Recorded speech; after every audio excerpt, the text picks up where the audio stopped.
What if I told you that the speed limit printed on your new computer's box is, well, it's essentially a multi-billion-dollar fiction? Yeah, I mean, it really is a massive, highly lucrative illusion. Right.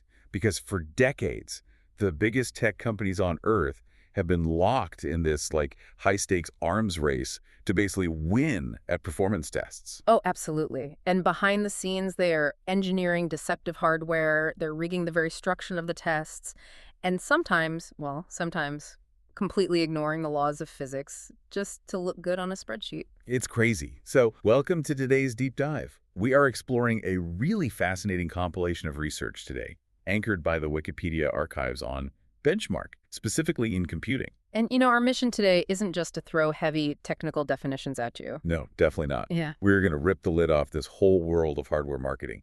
We want to explore the intense engineering trade-offs happening in the dark and uncover the absolute lengths these companies go to in order to win the numbers game. Yeah, it gets pretty wild. It really does. So let's start with a baseline definition.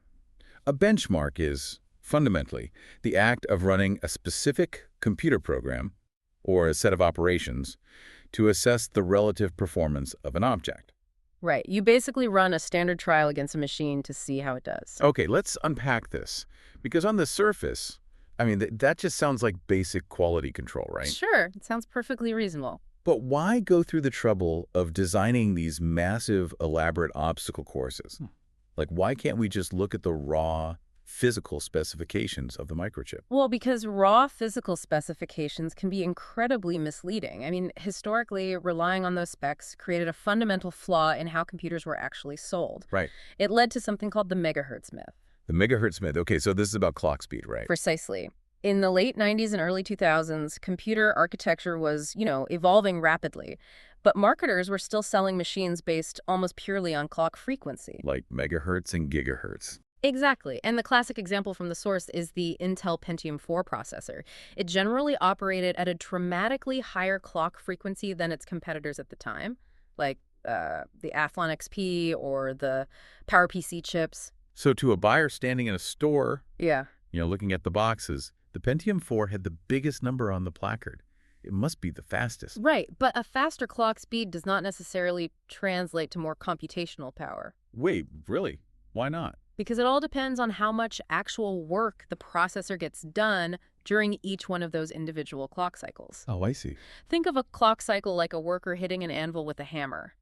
One worker might swing the hammer extremely fast, that's your high megahertz, but they are using a tiny hammer and barely denting the metal. Okay, yeah. Another worker swings half as fast, but they are using a massive sledgehammer and getting like twice as much shaping done per swing. That's a great way to put it. It perfectly illustrates why comparing spec sheets is essentially like looking at a car's speedometer in a showroom. Oh, yeah, exactly. Just because the manufacturer printed 200 miles per hour on the dashboard, I mean, that doesn't mean the car can handle a tight corner.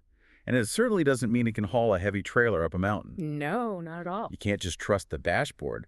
You have to put the car on a physical track and see what happens when the rubber hits the road. And what's fascinating here is how the realization of that fact shifted the entire balance of power in the tech industry. How so? Well, early attempts to measure this real-world speed were pretty rudimentary. For instance, Linux systems used a metric called BOGO MIPS. Wait, BOGO? Like bogus? Yeah, literally standing for bogus millions of instructions per second. That's hilarious. It was basically just a quick calibration loop the system ran during boot up. It didn't do any real work. It just measured how fast the processor could do absolutely nothing, just to establish a baseline timing loop. Wow, okay. But as chips grew more complex, we needed real tracks. Benchmarks took power away from marketing departments who just wanted to sell the fastest hammer swing and handed it back to the engineers. And those engineers, I mean, they aren't just using benchmarks to prove the marketers wrong.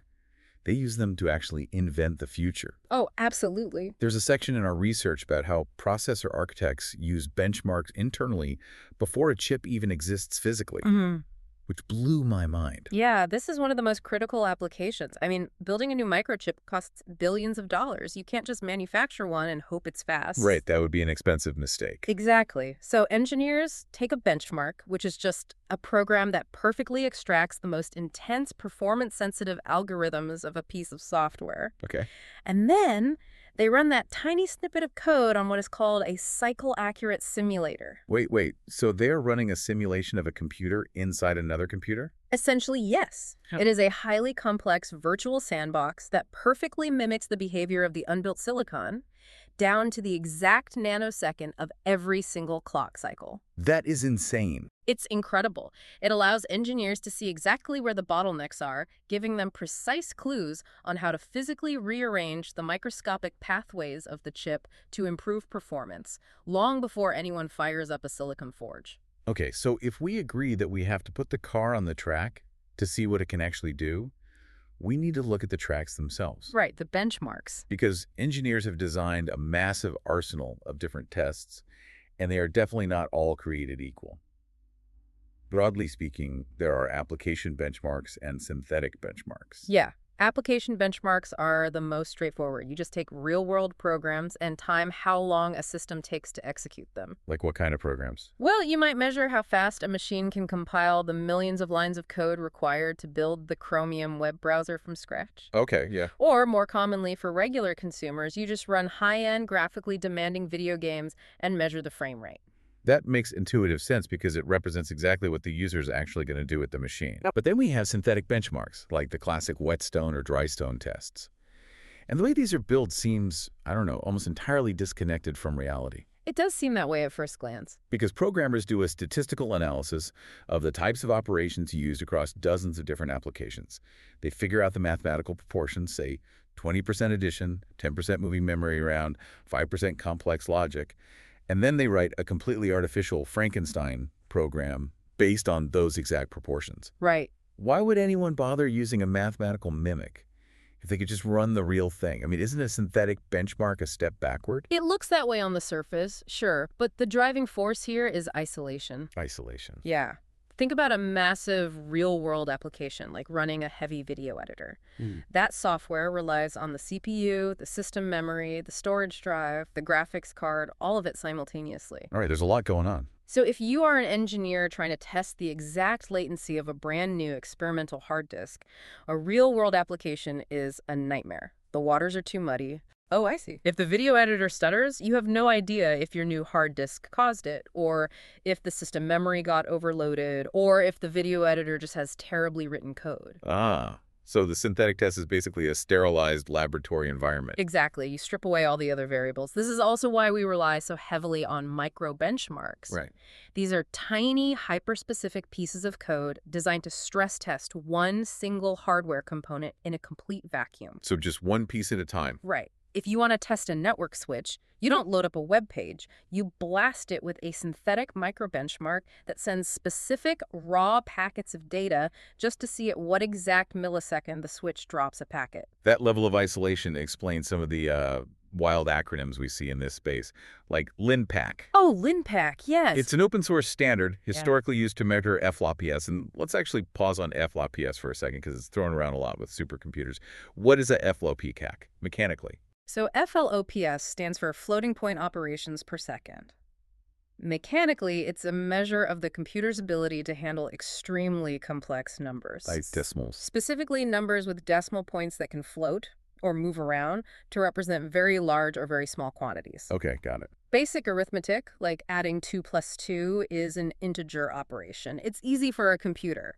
But calculating the precise trajectory of a weather system or rendering the 3D physics of light bouncing off a wet road in a video game, that requires massive amounts of floating point math. Wow, okay. So LINPACK essentially throws a wall of these complex linear algebra equations at a system to see exactly how many it can solve per second. That makes a lot of sense. Yeah. And as the technology gets weirder, the tests have to get weirder too. Like my absolute favorite detail from the research is the Will Smith eating spaghetti test. Oh, yeah. A modern classic in the artificial intelligence space. It sounds like a complete joke, but it's used as an informal benchmark for new text-to-video AI models. It really is. And when you think about it, it perfectly illustrates the problem of testing cutting-edge tech.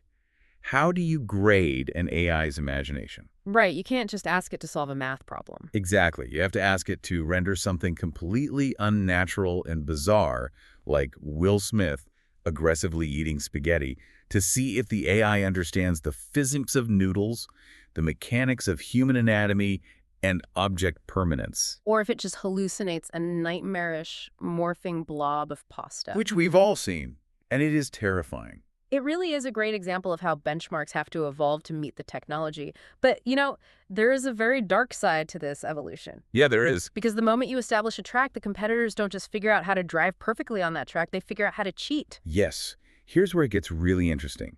The benchmark wars.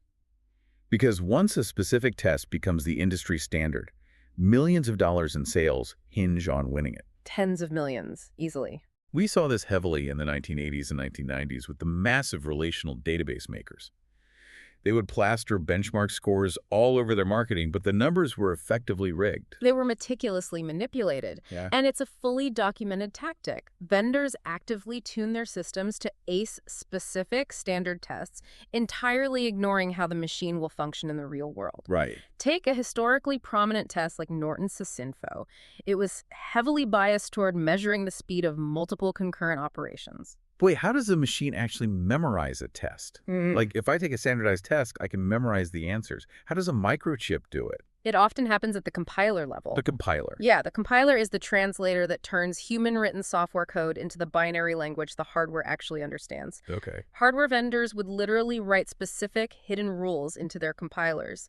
The compiler would be trained to recognize the exact sequence of math problems that Norton's Sysinfo or another benchmark was about to ask. Oh. So when it spotted that specific test, the compiler would say, "Don't actually do the hard computational work. I already know the answer. Just swap in this pre-calculated shortcut." That is wild. It's the literal equivalent of a student stealing the answer key to the SATs.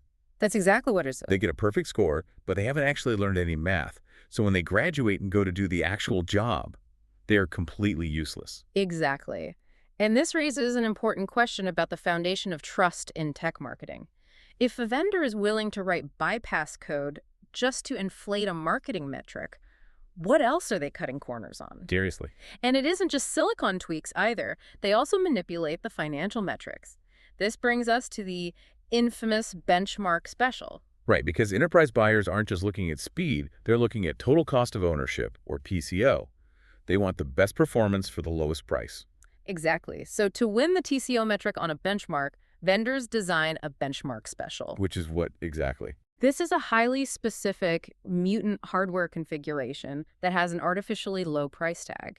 They completely strip out anything that isn't strictly required to pass the test. But wait, if I'm running a major corporate data center, I can't run a stripped-down Newton server. I need disaster recovery. I need background environments for my developers to test new software without crashing the main system. Right, and the benchmark special includes absolutely none of that. It only reports the computing capacity needed to cross the finish line of the benchmark itself.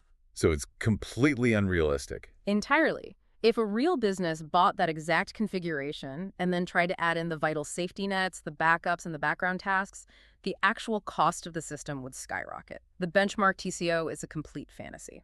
It's stunning how poor the scientific method can be in this space. I mean, you have tests with small sample sizes, zero variable control, and results that independent labs can't even replicate. It's rampant. But deliberate cheating is really only half the problem.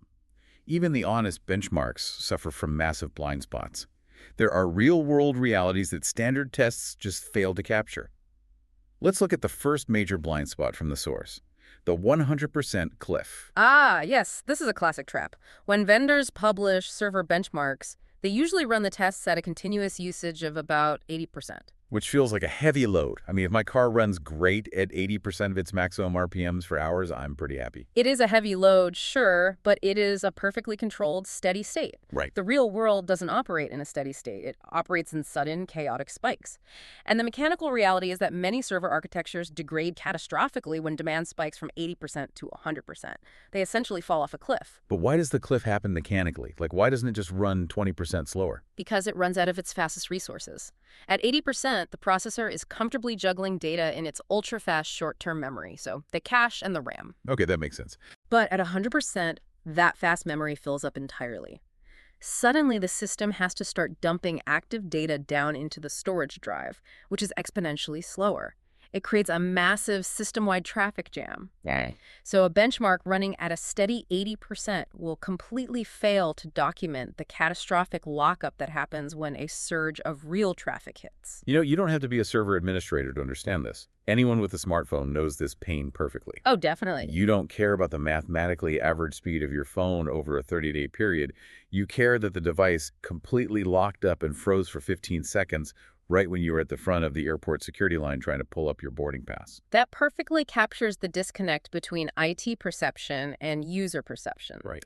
Benchmarks emphasize mean scores averages.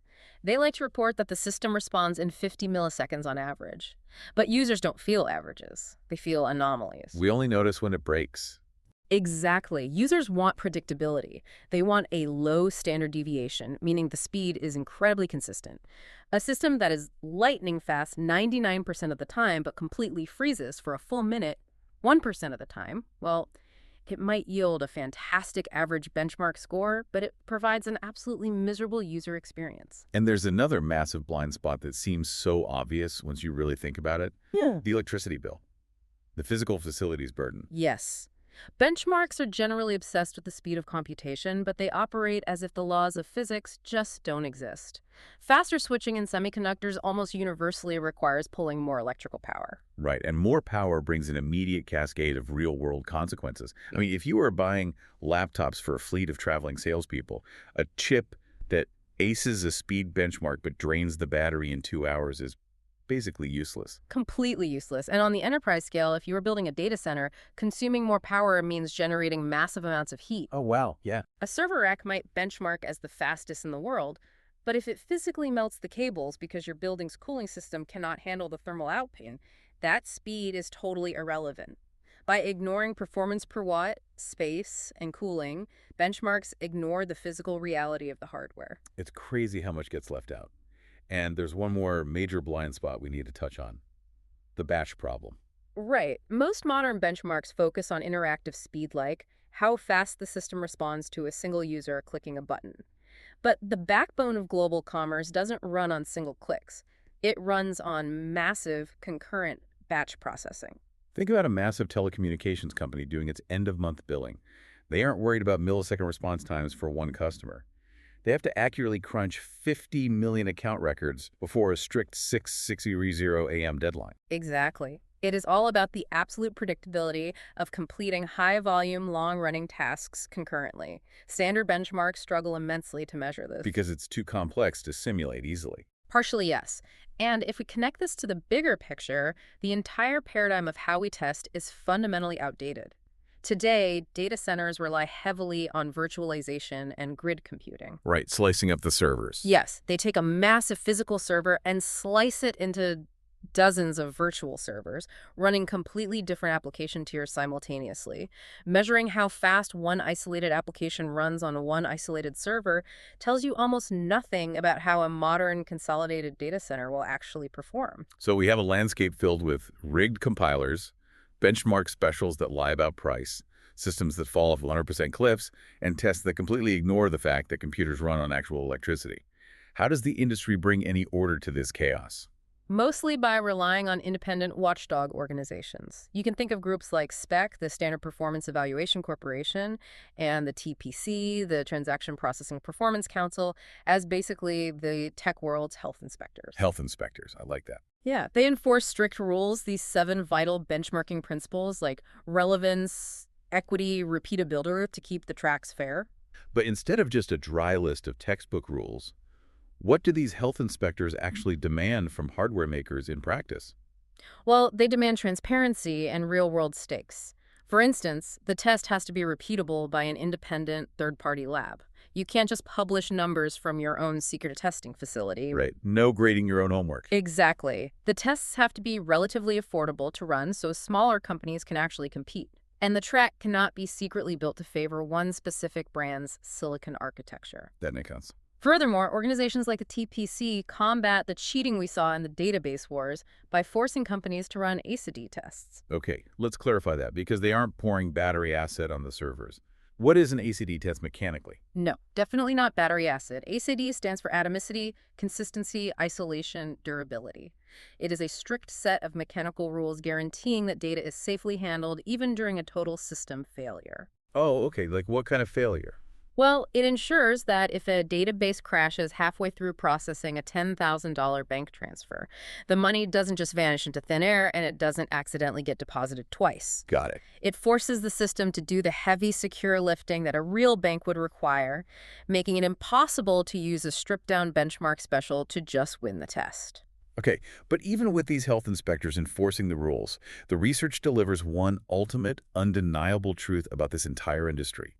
When performance is absolutely critical, the only benchmark that matters is the target environment's application suite. Period. That is it. So what does this all mean? It means that all the synthetic tests, all the fancy micro benchmarks, the LinPack floppy S and the megahertz, they are just tools to make an educated guess. That's all they are. If you were a hospital buying a multi-million-dollar server to run your specific patient record software, the only way to know exactly how fast it will run that software is to force the vendor to install your software on their server and test it yourself. That is the absolute only guarantee.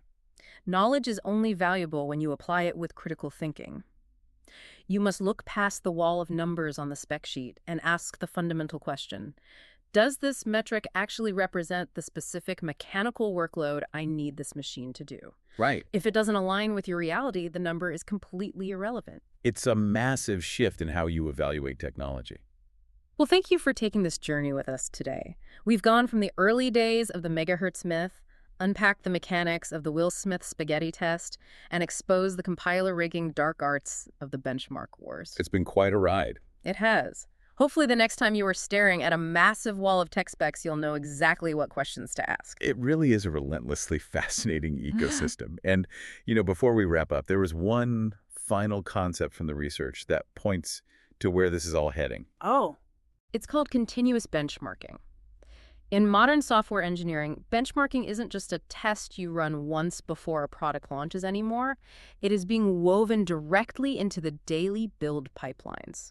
What does that mean exactly? It means every single day, as developers write new code, the system automatically runs synthetic and application benchmarks against itself. Wow. So the software is constantly stress testing its own new layers. Precisely. And if we follow that trajectory into the age of artificial intelligence, we are moving toward a near future where computing systems constantly measure, evaluate, and perhaps eventually physically redesign their own pathways in real time based on their own internal testing. That's wild to think about. It raises a fascinating philosophical question for you to mull over. If our machines are continuously taking their own tests and writing their own tracks, who is really holding the grading pen? Wow. Something to really think about the next time you're staring at that wall of numbers on a box. Thanks for joining us on this deep dive.